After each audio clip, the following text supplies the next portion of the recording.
Assalamualaikum warahmatullahi wabarakatuh. Perkenalkan, saya Nyima Sulandari, guru SMP Negeri 2 Pangkal Pinang. Saya calon guru penggerak angkatan 11 Kota Pangkal Pinang.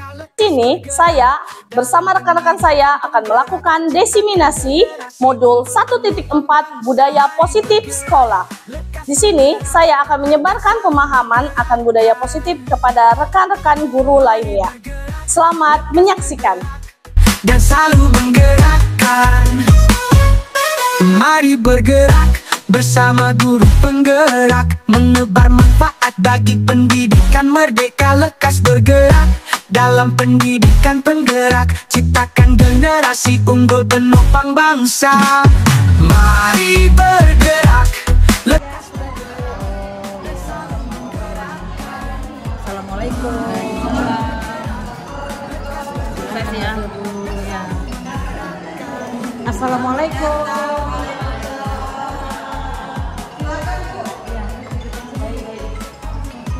Assalamualaikum warahmatullahi wabarakatuh. Puji dan syukur kita panjatkan kehadirat Allah Subhanahu wa Ta'ala yang telah memberikan nikmat dan karunia-Nya sehingga kita dapat berkumpul pada hari ini dalam rangka desiminasi budaya positif. Sebelumnya, yang terhormat Ibu Kepala Sekolah, yang kami hormati rekan-rekan guru, para peserta disiminasi budaya positif, terima kasih atas kehadirannya, dan para calon guru penggerak angkatan 11 SMP Negeri 2 Pangkal Pinang yang di sini akan memberikan materinya tentang desiminasi budaya positif kepada ibu-ibu sekalian. Baik, sebelum kita memulai, saya ada sedikit pantun pembuka untuk membuka rangkaian hari ini. Orang yang jahat harus dihukum, biar adil untuk semua kaum. Saya ucapkan Assalamualaikum, sambutlah hari dengan tersenyum. Baik ya, kita sambut hari ini dengan senyum yang manis dari ibu-ibu semua ya. Jadi semoga desiminasi kita pada hari ini dapat bermanfaat untuk kita. Sebelumnya, rangkaian selanjutnya yaitu kita dengarkan kata sambutan dari Ibu Kepala Sekolah yang hari ini Bu Herlina, saya persilakan. Terima kasih Bu. Bismillahirrahmanirrahim. Assalamualaikum warahmatullahi wabarakatuh. Waalaikumsalam warahmatullahi wabarakatuh. Yang terhormat Ibu CGP Sehat, kemudian yang terhormat Bapak Ibu yang diundang pada kegiatan ini. Alhamdulillah, puji dan syukur kita panjatkan kepada Allah Subhanahu wa Ta'ala karena kita adalah orang-orang yang beruntung dipilih oleh para CGP untuk mengikuti kegiatan disiminasi budaya positif. Syukur yang tak pernah berhenti kita panjatkan kepada Allah Subhanahu wa Ta'ala karena ini adalah ilmu yang nanti bisa kita implementasikan di kelas dan di lingkungan sekolah walaupun kita belum CGP. Baik Bapak Ibu, salam dan salawat kita sampaikan kepada junjungan kita Nabi besar Muhammad SAW.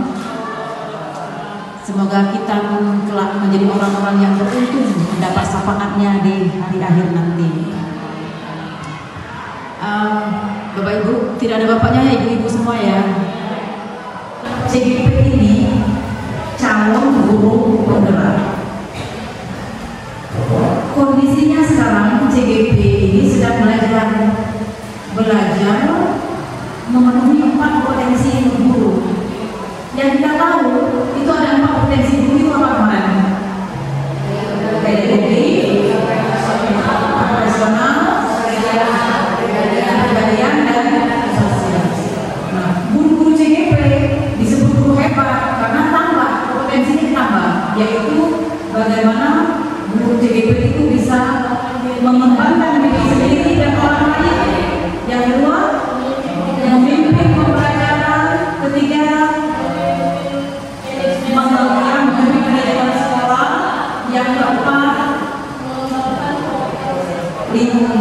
lingkungan sekolah. Jadi itu bukan mudah untuk mencapai kompetensi itu, bukan mudah. Nah, oleh karena itu selama 6 bulan CGP ini belajar bagaimana bisa mengembangkan diri orang lain, bagaimana bisa menjadi pemimpin pembelajaran, bagaimana bisa mengembangkan manajemen sekolah dan lingkungan sekolah. Lalu budaya positif sendiri ini adalah modul, bagian dari modul ya, terdapat di modul maksudnya, terdapat di modul 1.4. Nah, para CGP ingin kita yang belum menjadi guru penggerak ini ingin dibagi ilmunya yang sudah dipelajari di modul 1.4, ingin dibagikan kepada kita melalui modul ini yang disebut dengan modul diseminasi budaya positif. Oke, nah ibu-ibu, makanya saya katakan ini kita untuk orang yang beruntung, maka bersyukurlah kita. Nah, ilmu itu mahal, itu mahal. Itu makanya untuk mencari ilmu itu perlu kesempatan. Nah, kadang-kadang kesempatan itu yang kita tidak punya, karena kadang-kadang kita menomor-duakannya dibandingkan pekerjaan yang lain dari lingkungan daerah. Padahal ilmu banyak tersedia di mana-mana dan kapanpun. Tapi kadang kita kan satu kesempatan, dua semangat untuk mencari ilmu itu yang kadang masih kita nomor duakan misalnya begitu. Baik, saya ucapkan selamat berjuang pada guru CGP, selamat berbagi tentang ilmu budaya positif ini pada kami, dan semoga bermanfaat bagi kita semua. Saya akhiri dengan wabillahi taufiq. Wassalamualaikum warahmatullahi wabarakatuh. Tanggal 22 Agustus 2024 dibuka kegiatan diseminasi budaya positif oleh CGP Angkatan 11 atas nama Bu Ani Purwanti, Ibu Nimas Wulandari, Ibu Putri Irawati, dan Ibu Sri Mardia. Saya buka dengan membaca lafaz Bismillah. Bismillahirrahmanirrahim. Terima kasih atas sambutannya dan membuka resmi kegiatan kita diseminasi budaya positif pada hari ini. Terima kasih kepada Ibu Herlina. Sebelum kita mengakhiri pembukaan ini, ada baiknya kita tutup dengan berdoa agar acara hari ini bisa diberkahi oleh Allah Subhanahu wa Ta'ala. Kita berdoa menurut agama dan kepercayaan masing-masing, menundukkan kepala, dimulai.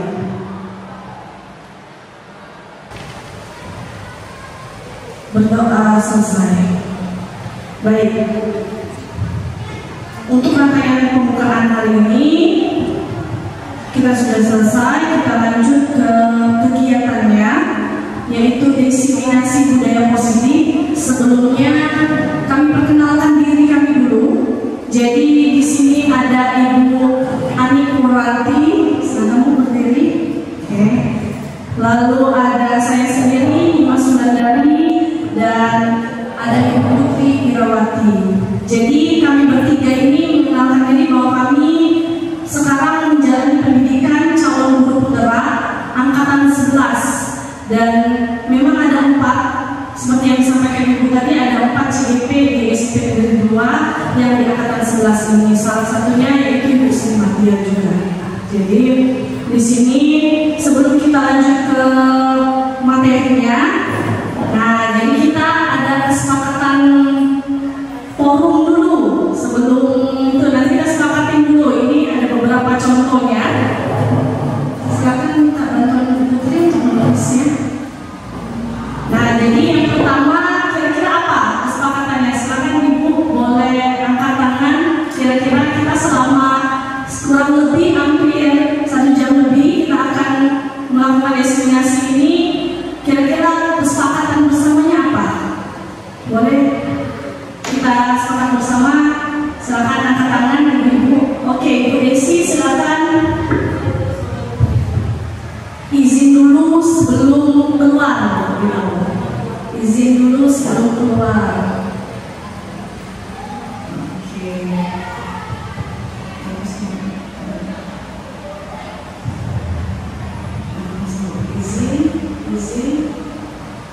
Izin dulu sebelum keluar.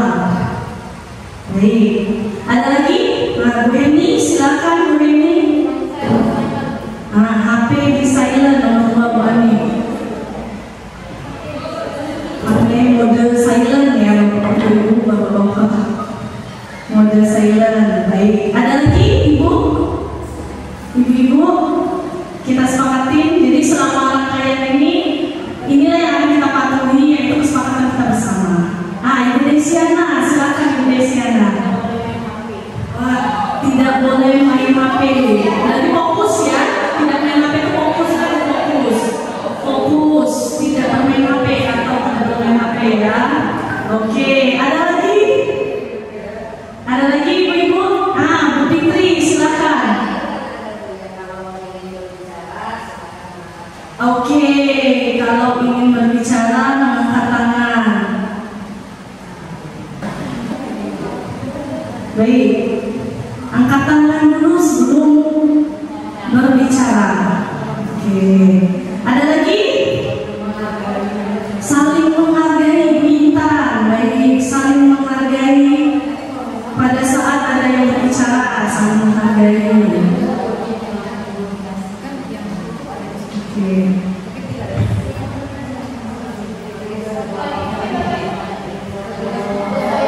Ada lagi? Satu lagi? Ibu-ibu? Cukup? Apa? Bu Eni? Silakan. Oke, menerima pendapat satu sama lain. Oke, ya. Jadi lebih pendapatnya. Oke, izin ya. Jadi izin dulu tadi ya, sebelum mulai keluar ataupun menerima handphone dulu.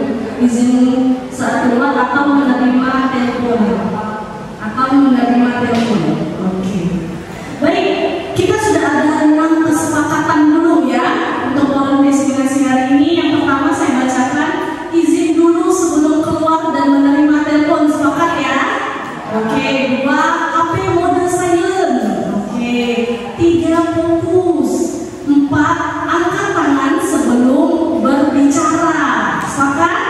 Lalu 5, saling menghargai, dan 6, menerima pendapat satu sama lain. Apakah Bapak Ibu sudah sepakat dengan kesepakatan kita hari ini? Ya, setuju ya. Baik, terima kasih. Jadi ini kesepakatan yang kita sama-sama akan sepakati dan kita laksanakan pada rangkaian kegiatan kita hari ini. Assalamualaikum warahmatullahi wabarakatuh. Salam dan bahagia ibu-ibu semua, guru-guru hebat. Baik, di sini diseminasi budaya positif dari saya Nima Sulandari, SDGR. Saya guru bimbingan konseling SMP 2, saya CDP angkatan 11. Baik. Jadi sebelumnya ice breaking lagi, ya. Jadi jangan tegang, ice breaking ya. Tapi ini tidak joget-joget, lebih konsentrasi. Tapi silakan berdiri, ibu-ibu. Jadi namanya panjang pendek. Senang nih panjang pendek ya. Jadi kalau setiap saya bilang pendek, ibu harus tangannya panjang. Sedangkan kebalikannya, jadi kalau saya bilang panjang,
konsep inti tadi ada beberapa poin yang sudah disampaikan Bu Ani. Saya akan melanjutkan dengan inti selanjutnya, yaitu yang pertama budaya positif. Jadi apa sih budaya positif?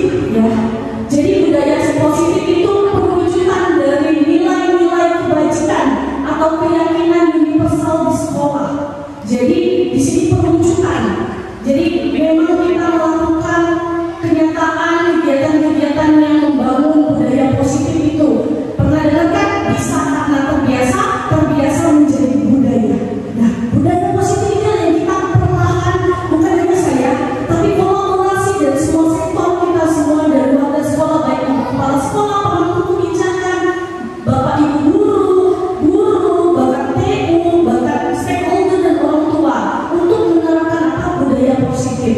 Nah, budaya positif yang saya bangun, terutama kita yang harus itu, yang seperti di foto, yang bisa dilihat di foto ini, yaitu budaya positif senyum salam sapa, bukan karena manis dan cantik ibu-ibunya ada dalam sini. Jadi inilah yang kita awali, yang sudah dilakukan oleh kepala sekolah, mengebijakan dengan menyambut peserta didik kita. Budaya positif 5S, senyum salam sapa sopan dan santun. Jadi ini kita perlahan budayakan di sekolah kita. Salah satu contohnya budaya positif dari awal kita menyambut anak dengan senyum, anak menyapa dengan salam dan kita menjawab, kita menyapa mereka, lalu sopan kita melihat pakaian mereka apakah sopan, apakah ada hal-hal yang itu, lalu dengan berbicara santun kayak gitu. Jadi mempersilakan mereka masuk ke sekolah. Jadi dari awal budaya positif sebelum anak memulai pelajaran, kita dulu menyambut mereka dengan tersenyum. Ya kata orang senyum itu bisa nular. Nah, senyum yang manis dari ibu-ibu di depan itu nular ke anak ini kan senyum. Ini Bu Eni ya, Bu Siana ya, Bu Eni ya, senyum-senyum manisnya kan. Nah, oke, selanjutnya. Baik, kita praktek dulu ya. Budaya positif ini kita praktek sebelumnya, yaitu silakan ibu-ibu cari pasangannya, berpasangan. Nah, Bu Herta dan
mencoba membujuk meneliti sampai maksa, tapi ternyata bukan begitu kuat.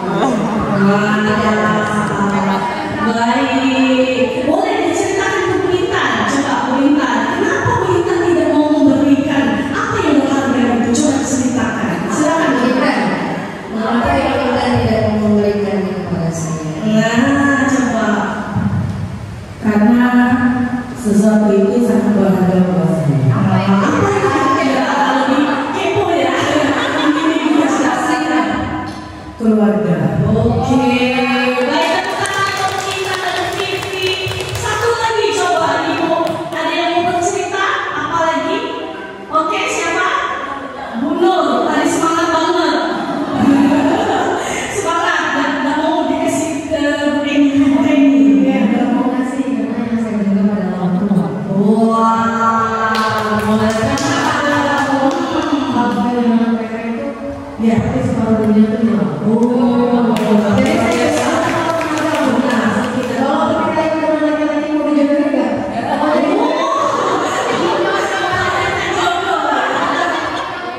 Karena mereka ini dijodohin ya sama ini. Kamu nih, karena ini mahal bisa jadi Wow, luar biasa. Bu Eni, apa nih usahanya untuk mendapatkan supaya ada orang tua asuh lagi? Tadi pertama dibujuk nanti. Nanti aku cari jodoh yang ganteng, yang kaya. Aku juga jadi ratu di rumah itu yang tidak mau dari. Yang kedua saya karena tak mau dibujuk, jadi saya titik-titik ya buka. Saya titik-titik gini, masih tak mau buka juga. Terakhir saya paksa buka. Oke, dapat ya. Oke, tepuk tangan dulu. Terima kasih atas simulasinya. Jadi, nah pertanyaannya, apakah Anda atau B membuka kepala tangan Anda? Mengapa? Apa alasan Anda atau B membuka kepala tangan? Kalau itu terbuka. Tadi yang sudah disampaikan ya. Lalu yang kedua, apakah Anda atau B menutup kepala tangan Anda? Mengapa? Apa alasan Anda atau B tetap menutup kepala tangan? Tadi sudah disampaikan bahwa itu adalah orang-orang yang berharga di hidup kita ya. Lalu yang ketiga, sesungguhnya siapa yang memegang kendali atau kontrol untuk membuka atau menutup kepala tangan tadi? Nah, ini kita sendiri selanjutnya Bu. Jadi dari pertanyaan itu semua bahwa kita akan mempelajari teori kontrol. Teori yang dari Dr. William Glasser, jadi ilmu ilusi guru mengontrol murid. Jadi apa yang kita lakukan tadi, Bapak Ibu ya, Ibu-ibu. Jadi kita itu sedang mengontrol murid-murid kita yang sebenarnya ini kita kontrol semua dalam genggaman kita. Ya, apakah bisa? Tidak. Jadi itulah. Jadi ilusi guru mengontrol murid. Jadi dari teori kontrol itu kita belajar tentang ilusi bahwa semua penguatan positif, efektif dan bermanfaat. Lalu ilusi bahwa kritik dan membuat orang merasa bersalah dapat menguatkan karakter. Lalu ilusi hanya bahwa orang dewasa memiliki hak untuk memaksa. Jadi sama yang kayak kita berharga. Tadi ada orang tua, keluarga itu berharga. Jadi kalau kita memaksakan kita bisa mengontrol murid kita itu untuk berubah dan lain, ya itu hanya ilusi. Karena mereka yang pegang kendali diri mereka. Lalu bahwa semua kekuatan kita yang positif, efektif dan bermanfaat masyarakat kita balik lagi ke dia juga yang akan maukah berubah. Jadi itu akan ada ilusi kalau dia tidak berubah. Jadi lalu bahwa apakah bahwa orang dewasa itu punya hak untuk memaksa mereka yang remaja? Ya tidak punya hak. Jadi teori kontrol ini mengajarkan kita bahwa setiap orang itu punya kontrolnya masing-masing, sama seperti tadi. Dia yang ibu-ibu lakukan mau memberikan atau tidak itu balik lagi ke ibu-ibu, karena ibu-ibu yang punya kontrol. Sedangkan yang memaksa, yang bahkan memuji dari yang halus sampai yang kasar yang kita lakukan itu belum tentu bisa memberikan atau merubah seseorang tersebut untuk berubah pikiran, memberikan hal yang berharga. Karena setiap orang punya kontrolnya masing-masing. masing-masing. Karena dia tadi kebutuhan dasar dia punya yang merasa berharga dirinya seperti itu. Ya, selanjutnya. Baik, balik ke disiplin positif. Jadi cara menerapkan ini sudah belajar tentang kontrol diri, bahwa teori tadi mengatakan banyak ilusi yang kita lakukan, bahwa kita bisa mengontrol, padahal kontrol itu semuanya dari diri sendiri. Oke, disiplin positif. Cara penerapan disiplin yang mengajarkan anak bertanggung jawab dan menumbuhkan kesadaran diri berdasarkan nilai-nilai kebajikan. Jadi peran kita itu bertanggung jawab untuk menumbuhkan itu dulu di diri mereka.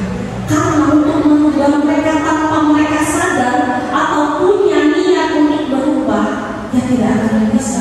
Jadi yang kita harus lakukan mengajarkan anak itu tanggung jawab dulu dari semua hal yang dia lakukan, tanggung jawabnya apa. Lalu menumbuhkan kesadaran dia dulu, kesadaran diri berdasarkan nilai-nilai kebajikan. Oke, selanjutnya. Yang kedua, motivasi perilaku manusia. Motivasi perilaku manusia itu yaitu untuk menghindari ketidaknyamanan atau hukuman.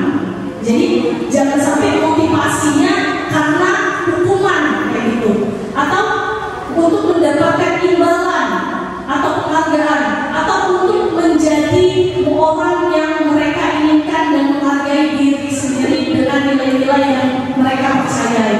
Selanjutnya, jadi kita bahas selanjutnya yaitu tentang motivasi perilaku manusia. Selanjutnya, nah, ibu-ibu semua, kita akan mempelajari tentang motivasi. Tadi sudah tahu tentang kontrol diri, bahwa kontrol itu dibalikin lagi, kita harus menerapkan motivasi. Jadi ada motivasi eksternal dan ada motivasi internal.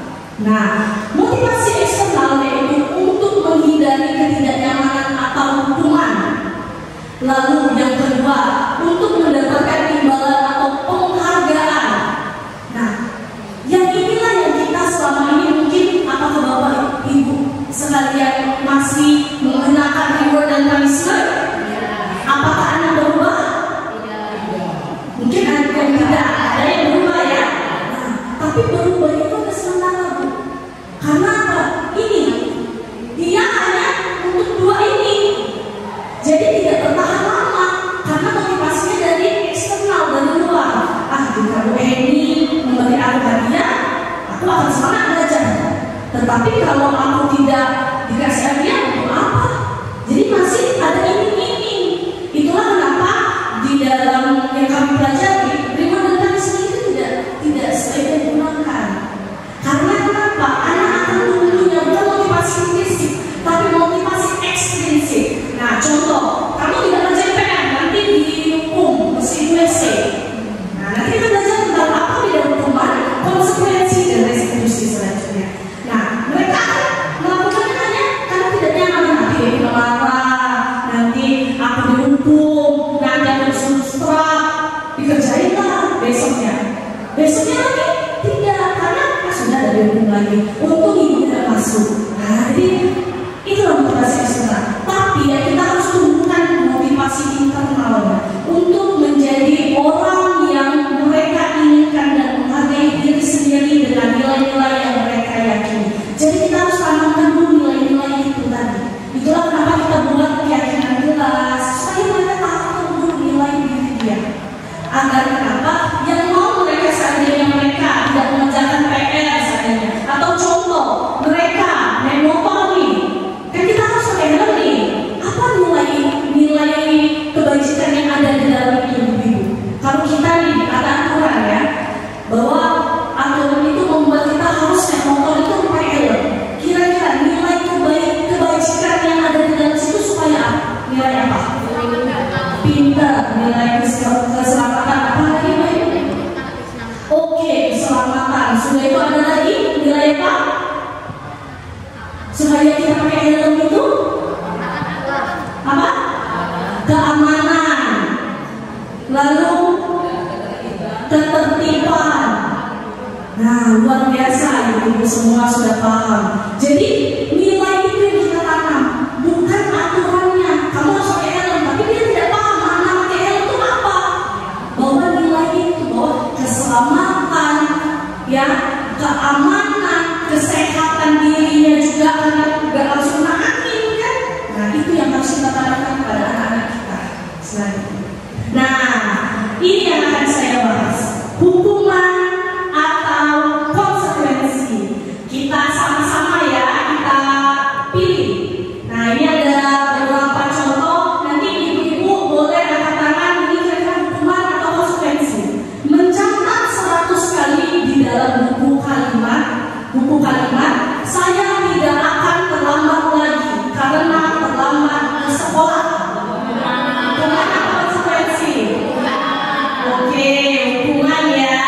Nanti Bu. Lalu lari mengelilingi lapangan basket 2 kali karena terlambat hadir di sekolah. Hukuman atau konsekuensi? Hukuman ya, hukuman. Oke. Lalu membersihkan coretan yang dibuat di meja tulis. Oke, konsekuensi. Lalu murid diminta untuk push up 15 kali karena tidak menggunakan pakaian baju seragam sekolah. Hukuman atau konsekuensi? Hukuman. Lalu menggantikan kertas tugas teman yang telah dicoret-coret. Konsekuensi. Kita lihat ya apakah benar. Oke, nah masih ada. Membersihkan WC sekolah karena mematahkan pensil kawan. Nah, jadi bersihkan WC karena mematahkan pensil kawan, hukuman. Lalu lari mengelilingi lapangan basket 2 kali karena terlambat 10 menit untuk pelajaran PJOK. Dia harus lari lapangan 2 kali karena terlambat 10 menit pelajaran PJOK. Hukuman atau konsekuensi? Ada yang hukuman, ada yang konsekuensi ya. Oke, kita masih itu ya. Lanjut. Terlambat hadir di pelajaran 15 menit dan diminta untuk tinggal 15 menit sesudah kelas usai untuk membahas ketertinggalan pelajaran. Konsekuensi. Membersihkan tumpahan air di meja tulis karena tersenggol pada saat belajar. Konsekuensi. Murid diminta bertelanjang kaki sepanjang hari karena tidak menggunakan sepatu warna hitam sesuai peraturan sekolah.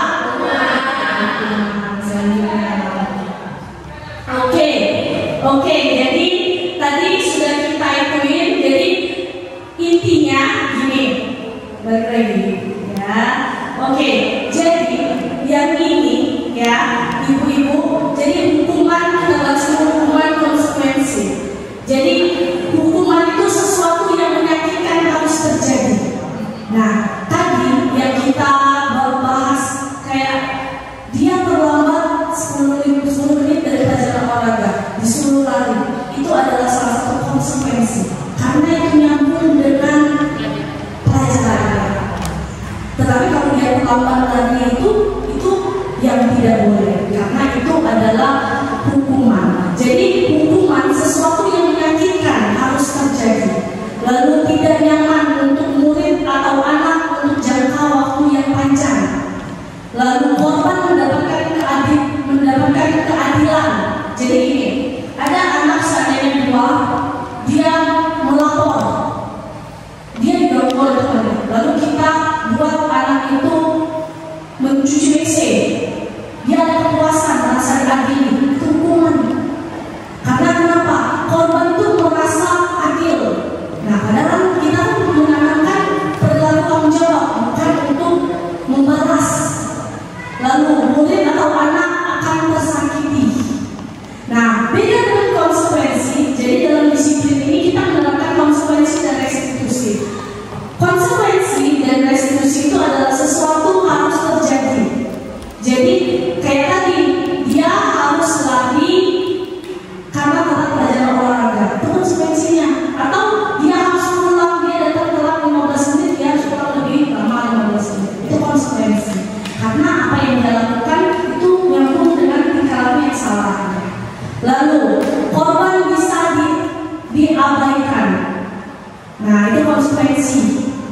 Lalu karena kita tidak memikirkan hanya korbannya, tapi kita juga memikir anaknya yang jadi tersangka. Lalu murid atau anak dibuat tidak nyaman. Nah itu tidak nyaman konsekuensi.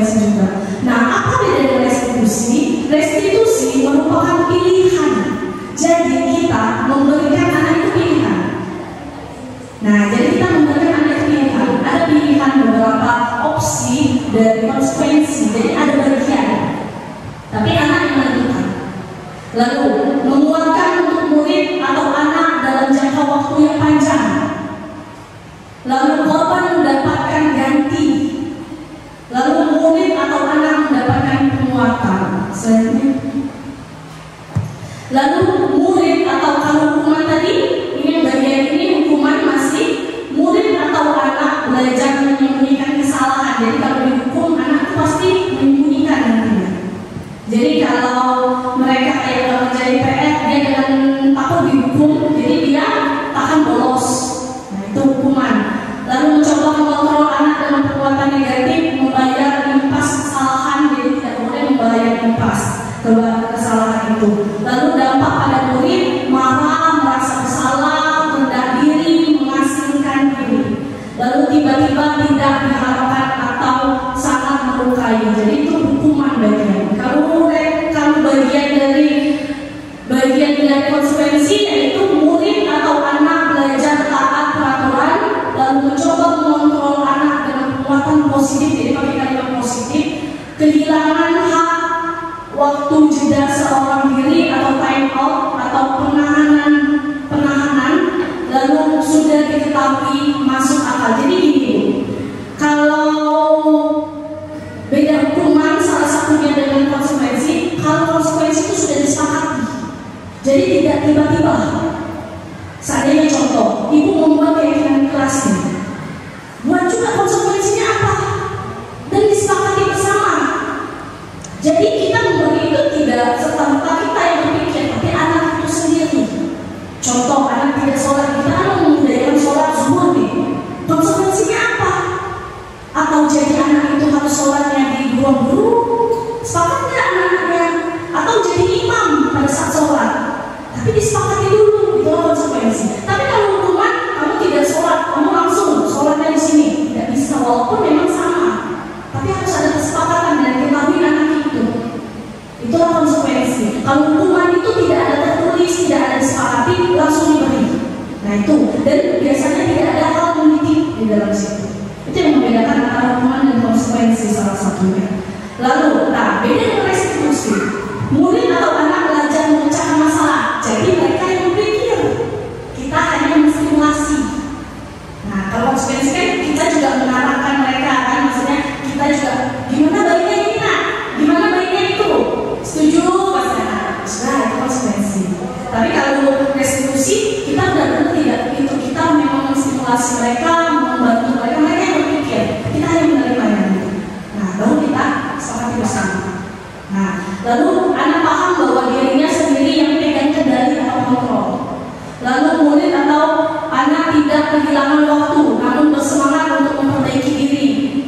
Nah, lalu berupa undangan untuk mengadakan restitusi. Jadi ada nanti segitiga restitusi.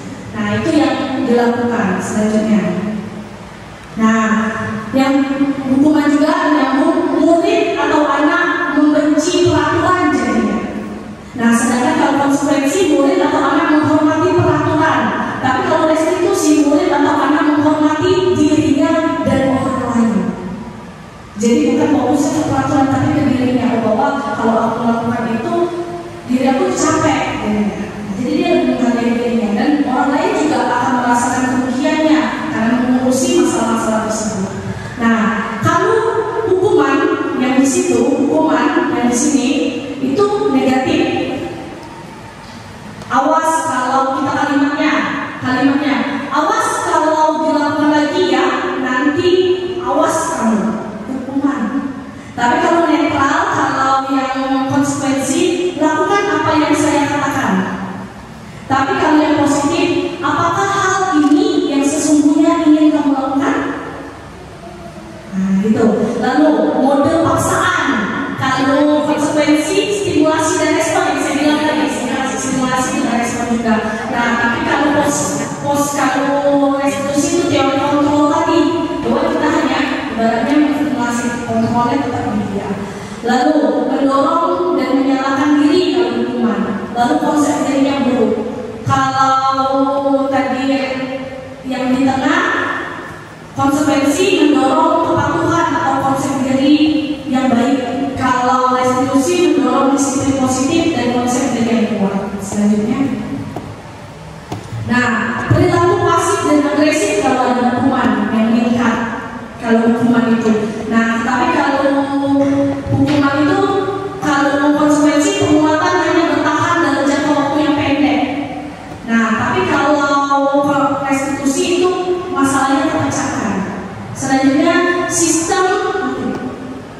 Sistem tidak akan berjalan bila murid tidak takut. Nah, kalau hukuman itu kan kalau murid tidak takut tidak akan berjalan kan.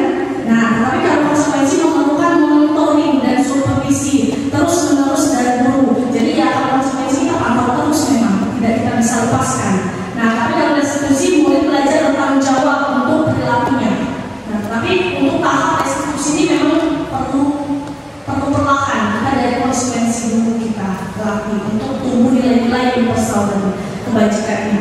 Lalu berlaku hanya pada hukuman berlaku pada sebuah institusi tidak berlanjut pada kehidupan nyata. Nah, kalau konsekuensi membantu penerapan mengikuti peraturan dalam masyarakat, sedangkan restitusi fokus pada pemecahan masalah dalam jangka waktu yang panjang. Lalu kalau peraturan adalah kamu harus, kalau hukuman itu harus, kayak kalau kita mengasih hukuman, kamu harus segala harus. Tapi kalau konsekuensi apa peraturannya? Kita lihat dulu apa keyakinan keras kita. Nah, lalu mampukah kamu melakukannya?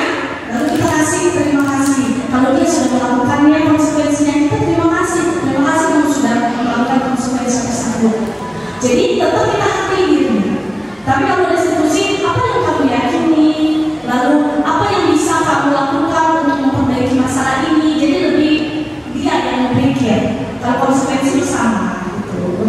Tetap dia yang harus kalau restitusi. Lalu dampak pada murid, kalau hukuman itu bisa marah, merasa bersalah, rendah diri, mengasihkan diri. Nah, itulah kalau kita sedang memberi hukuman anak, dia merasa rendah diri nanti bisa. Lalu tapi kalau kita kasih konsekuensi juga kehilangan haknya, waktunya. Jadi seorang diri, time out-nya, penahanannya. Lalu murid atau anak tidak kehilangan waktu namun bersemangat untuk memperbaiki. Nah, kalau hukuman tiba-tiba tidak diharapkan atau sangat melukai, nah itu yang saya bilang. Hukuman itu tiba-tiba kita kasih. Tidak ada di aturan untuk mengungut sampah, kita suruh mengungut sampah. Nah, itu hukuman. Nah, lalu sudah diketahui masuk akal, lalu nah konsekuensi itu sudah diketahui dan masuk akal. Itulah harus dibuat di keyakinan kelas. Itu. Tapi kalau yang restitusi berupa undangan untuk mengadakan restitusi dan perbaikan diri, kalau restitusi lebih kontrol diri. Lalu, nah ini hukuman dibuat guru. Jadi hukuman itu kita sendiri yang buat. Tapi kalau konsekuensi dibuat oleh guru dan murid, itu bedanya. Kesepakatan. Lalu tapi kalau restitusi dibuat oleh murid saja. Karena kita tidak, ya kalau dia maunya seperti itu ya sudah. Itu restitusi. Kita hanya fasilitasi. Itu yang restitusi. Yang tahapnya tinggi lah ibaratnya. Nah, mungkin kita coba itu dari konsekuensi. Lalu dengan kesepakatan, itu konsekuensi yang saya bilang tadi, keyakinan kelas itu bisa diselingi dengan konsekuensi, bukan hukuman. Tuh. Lalu menyakiti, guru menjalani konsekuensi dengan menyalahkan, mengkritik, menyindir, merendahkan.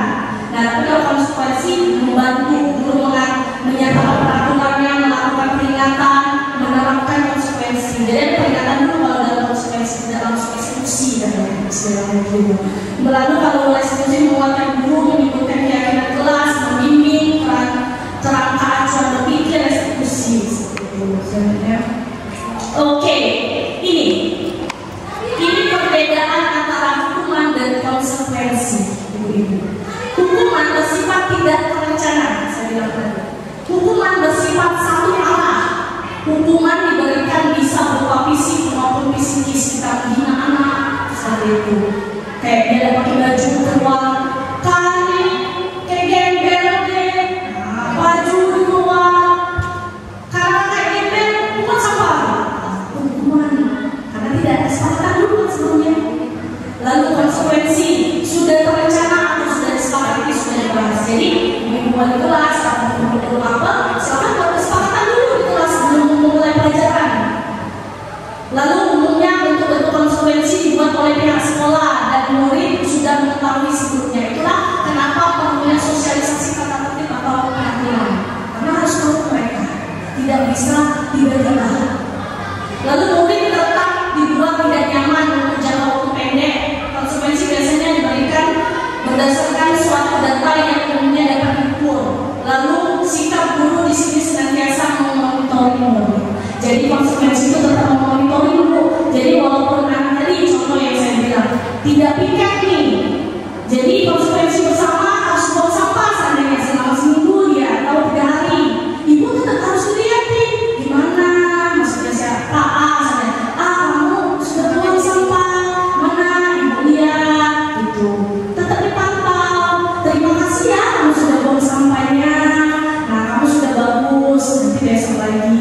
Jadi memang kayak gitu konsekuensi. Lain kalau hukuman kamu buang sampah, sepakat buang sampah, nah itu hukuman yang membedakan sebenarnya. Nah, sedangkan kalau restitusi adalah proses menciptakan kondisi bagi murid untuk memperbaiki kesalahan mereka sehingga mereka bisa kembali pada kelompok mereka dengan karakter yang lebih kuat.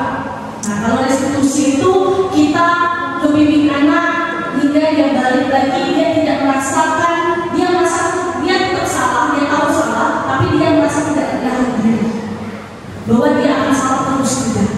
Lalu restitusi juga merupakan proses kolaborasi yang mengajarkan murid untuk mencari solusi untuk masalah mereka dan membantu murid berpikir tentang orang seperti apa yang mereka inginkan dan bagaimana mereka harus memperlakukan orang lain. Jadi memang kita ubah kognitifnya, kemampuan daya pikirnya sehingga terrealisasi dalam afektifnya atau ibarat psikomotoriknya dalam prakteknya seperti itu. Selanjutnya, nah ibu-ibu, silakan kita selanjutnya tadi kita sudah membahas tentang hukuman, konsekuensi, lalu restitusi. Saya ingin ibu-ibu di sini melihat contoh video selanjutnya ini. Kira-kira ibu-ibu tuh di posisi mana sih di antara 5 posisi kontrol? Nah, jadi kita merefleksikan diri kita ya ibu-ibu. Boleh nanti sambil minum ya, biar santai. Nanti ditonton di mana ibu-ibu di sini posisi mana sih ibu-ibu ini? Oke, silakan. Nah, jadi nanti posisinya ada 5. Posisi kontrol guru ada 5. Yang pertama, apakah ibu-ibu posisi pendukung? Apakah ibu-ibu pembuat rasa bersalah? Atau tidak? Apakah posisi ibu sebagai teman pada muridnya? Atau 4 pemantau? Atau 5 manajer? Nah, kita sebenarnya, nah ini contoh posisi pendukung. Silakan disaksikan.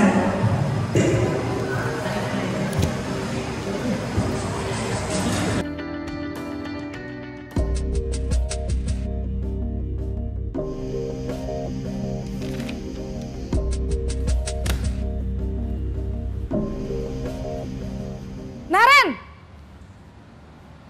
Sini kamu! Selamat pagi, Bu. Selalu terlambat. Kamu deh, pasti terlambat. Maaf, Bu. Saya... Apa? Apa coba? Alasan kamu apa lagi? Kapan sih kamu tidak terlambat? Malas sekali ya kamu jadi anak. Saya... Dasar pemalas. Gak kapok-kapok sih kamu. Sudah berapa kali terlambat? Sana, kamu keliling lapangan basket 2 kali. Kenapa saya harus keliling lapangan basket, Bu? Kenapa? Kamu mau lawan ibu? Berani-beraninya jawab. Sudah terlambat, masih berani jawab pula.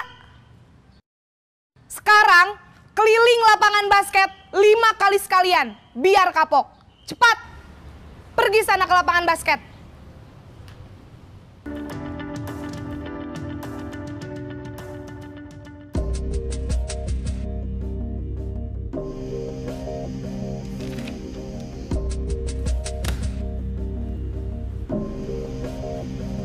Naren!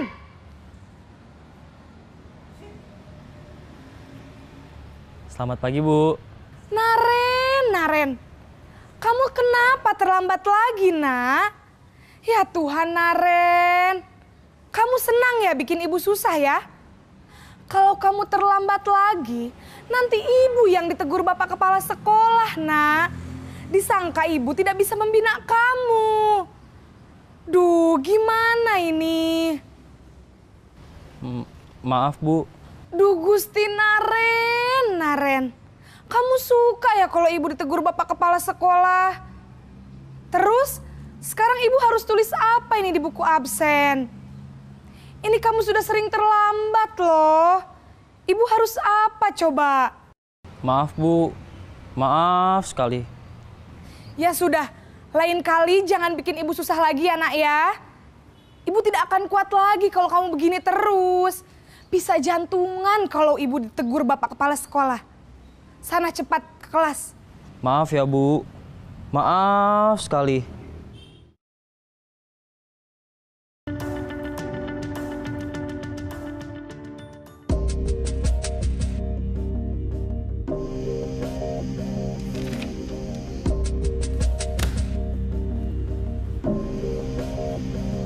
Naren!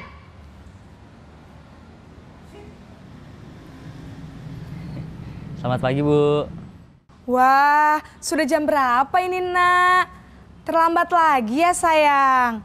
Iya Bu, habis ibu saya lupa bangunkan saya Bu. Kamu malah menyalahkan ibu kamu. Kamu bukannya anak yang larinya paling kenceng. Kok terlambat sih? Iya Bu, saya memang terlambat bangun tadi. Jadi biarpun saya lari kencang, tetap gak kekejar Bu. Ya sudah sana, nanti lain kali larinya lebih kenceng lagi ya. Biar gak terlambat lagi. Bikin seneng ibu, demi ibu. Bisa kan? Bisa lah Bu. Ya sudah sana masuk kelas. Ibu beresin urusan absen kamu. Kamu ini ada-ada saja.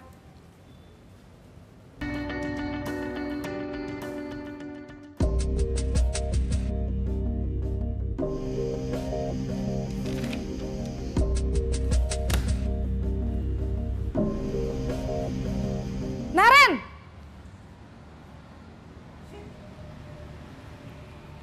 Selamat pagi Bu. Naren, apa peraturan sekolah kita tentang jam berapa kita harus masuk sekolah, nak? Kita harus di sekolah jam 7 Bu. Iya betul, sekarang sudah jam 7.20. Naren sudah tahu konsekuensinya jika terlambat hadir. Paham Bu, saya harus tinggal kelas pas jam istirahat selama 20 menit. Iya benar, konsekuensinya demikian. Jadi nanti jam 9.30 pas istirahat, kamu harus tinggal di kelas, kerjakan tugas tambahan untuk ketertinggalan kamu, ya? Baik Bu.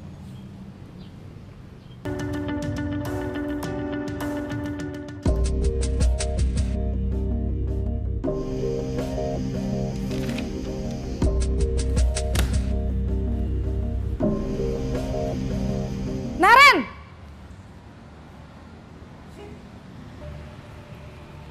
Selamat pagi Bu. Selamat pagi, Naren. Maaf Bu, saya terlambat. Iya, sekolah masuknya jam 7, sekarang sudah jam 7.20. Jadi sekarang bagaimana ini, Naren? Maaf Bu, saya lupa setel alarm saya semalam. Baiklah, menurut kamu, keyakinan sekolah yang mana yang perlu kamu tingkatkan? Menghargai diri sendiri dan orang lain mungkin ya Bu. Setuju. Jadi, apakah Naren meyakini prinsip saling menghormati tersebut?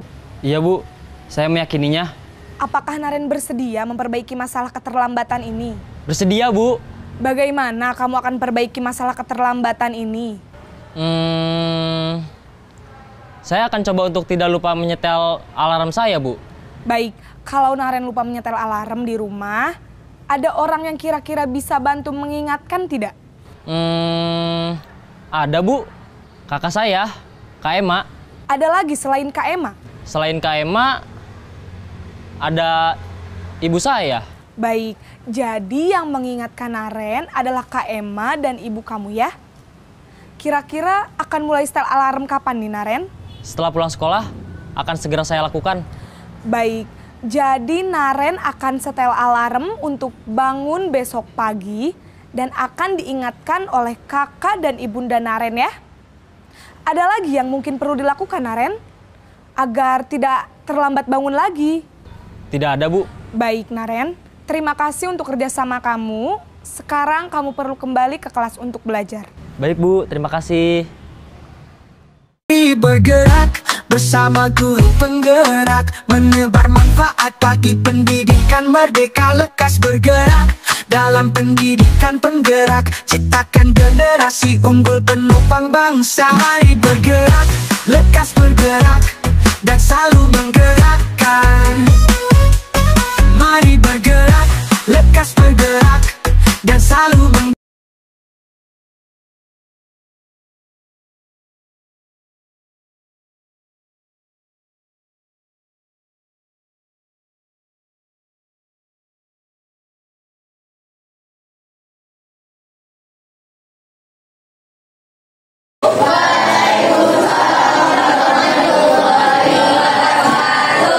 Apa kabarnya semua?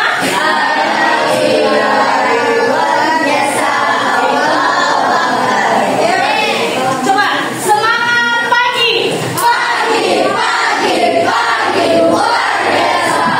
Oke, doa dulu menurut agama dan kepercayaan masing-masing, sehingga pembelajaran atau kegiatan kita pada hari ini bisa diberkahi. Berdoa dimulai.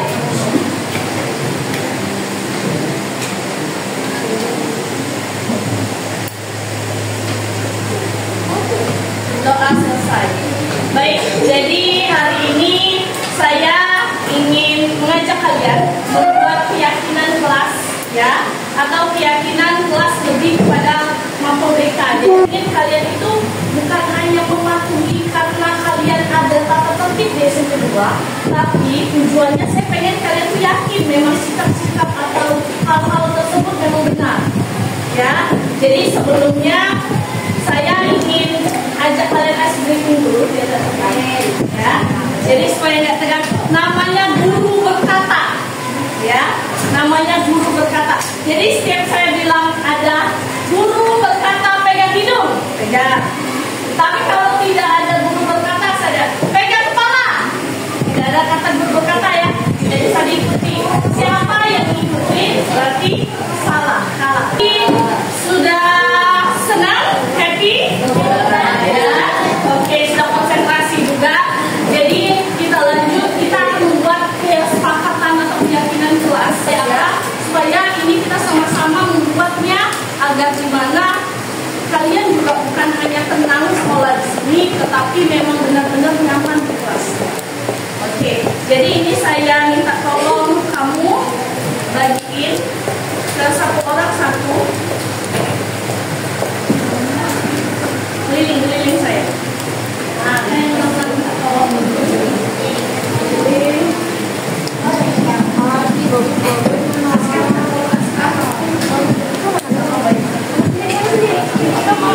Satu orang satu, ya. Satu orang satu, silakan bagiin. Ini caranya. Silakan yang sudah depan untuk ditempelkan di sebelah sini. Ingat nggak? Dia kena kaca, ya. Coba di sini.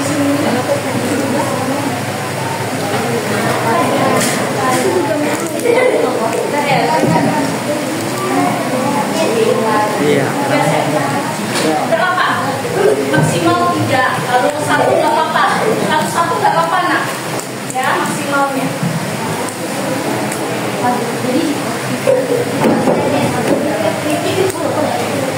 Boleh minta tolong sekretarisnya siapa? Sekretarisnya nanti minta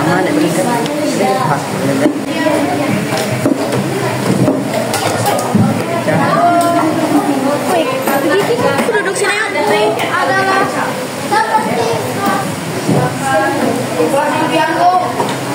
jadi kita akan membuat kelas impian atau sekolah impian yang pengen kalian harapkan.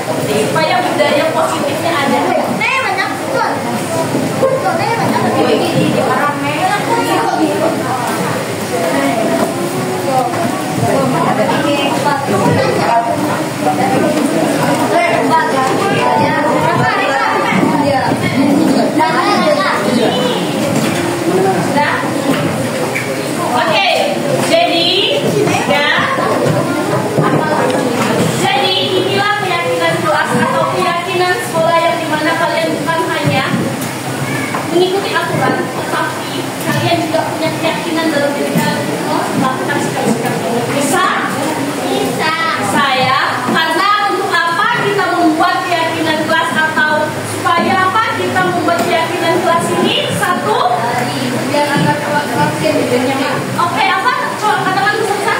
Agar kelas menjadi tertib. Oke, pintar. Agar kelas menjadi tertib. Lalu apa lagi? Oke, siap. Oke, biar bertingkah atau tingkah laku yang positif. Refleksi hari ini kita sudah lakukan. Jadi terima kasih atas kesempatannya dan perhatiannya. Saya akhiri. Wabillahi taufiq wal hidayah. Wassalamualaikum warahmatullahi wabarakatuh. Mari bergerak bersama guru penggerak, menebar manfaat bagi pendidikan merdeka. Lekas bergerak dalam pendidikan penggerak, ciptakan generasi unggul penopang bangsa. Mari bergerak, lekas bergerak, dan selalu menggerakkan. Mari bergerak, lekas bergerak, dan selalu menggerakkan. Mari bergerak bersama guru penggerak, menebar manfaat bagi pendidikan merdeka. Lekas bergerak dalam pendidikan penggerak, ciptakan generasi